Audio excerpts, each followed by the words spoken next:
Quoique je sois persuadé que tout ceci n'a que très peu d'intérêt pour toi, et au fond, je me sens ridicule en faisant un tel récit, voici, en cédant à ton insistance, un bref résumé d'une tranche de vie, la mienne, que tu me dis vouloir connaître. Je n'avais jamais entendu un coup de fusil, et vraiment, j'étais impressionné pour ne pas dire plus. En un mot, à 18 ans, et tout juste sorti de l'aile maternelle, protectrice et chaude, ce fut pour moi très dur. À cause de ma jeunesse et de mes bonnes jambes, on me nomma estafette de compagnie pour porter les ordres là où le téléphone de campagne ne pouvait parvenir. La base sous-marine en construction où nous travaillions était à l'époque un grand espace marécageux, entouré par endroits d'une palissade ou d'une haute et forte clôture en grillage, avec des postes en divers lieux par où pénétraient les trains. Derrière le grillage, par une route parallèle, des hommes et des femmes libres, propres, vêtus correctement, transitaient. Ils sortaient et entraient dans une usine d'aviation voisine en montrant un laissez-passer aux sentinelles de l'entrée. En les regardant, de l'intérieur, à travers les mailles de fil de fer, nous pensions qu'ils avaient un foyer, une famille et de la chaleur pour les accueillir, ainsi que tout ce que nous imaginions de la liberté derrière nos barreaux. La nuit, couchés sur le sol mouillé, sous une tente formée d'une couverture et 2 branches de châtaignier pour la soutenir, nous étions des privilégiés avec un toit. On récupérait les déchets des cuisines, pratiquement rien, tant était maigre le ravitaillement, parce que tout était déjà utilisé. Pour avoir un os scrupuleusement nu, il fallait avoir un ami cuisinier.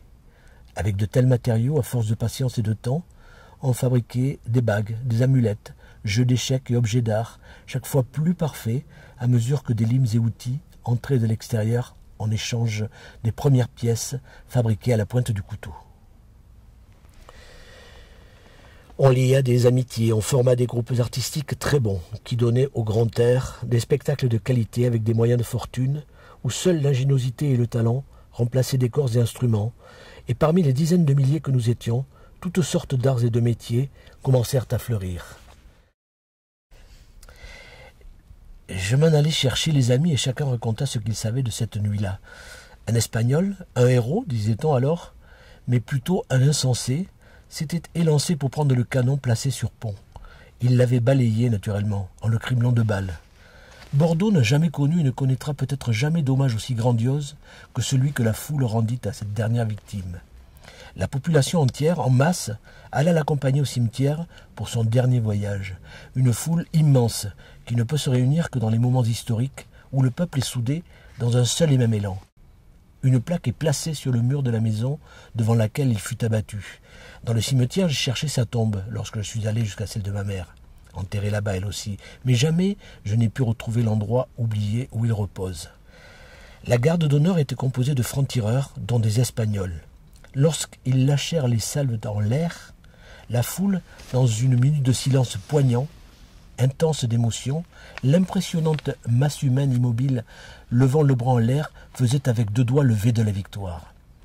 Timidement, un d'abord, puis un autre, puis d'autres, et puis des milliers d'Espagnols allèrent en levant le poing de la guerre pour la République, le poing de notre guerre. C'était la première fois après 4 années, après tant de défaites et de souffrances sans fin, que nous pouvions lancer en l'air un tel geste. Nous le faisions avec la détermination d'hommes qui en savaient la signification et qu'il n'était pas facile d'égarer avec de faux objectifs. Il signifiait la défaite des tyrans, pensant à la terre que nous avions fui et que nous désirions fouler à nouveau, bientôt, tête haute cette fois-ci. J'avais 24 ans, et après tout ce que nous avions subi, il me restait encore des illusions, malgré 5 années de chagrin et déboire.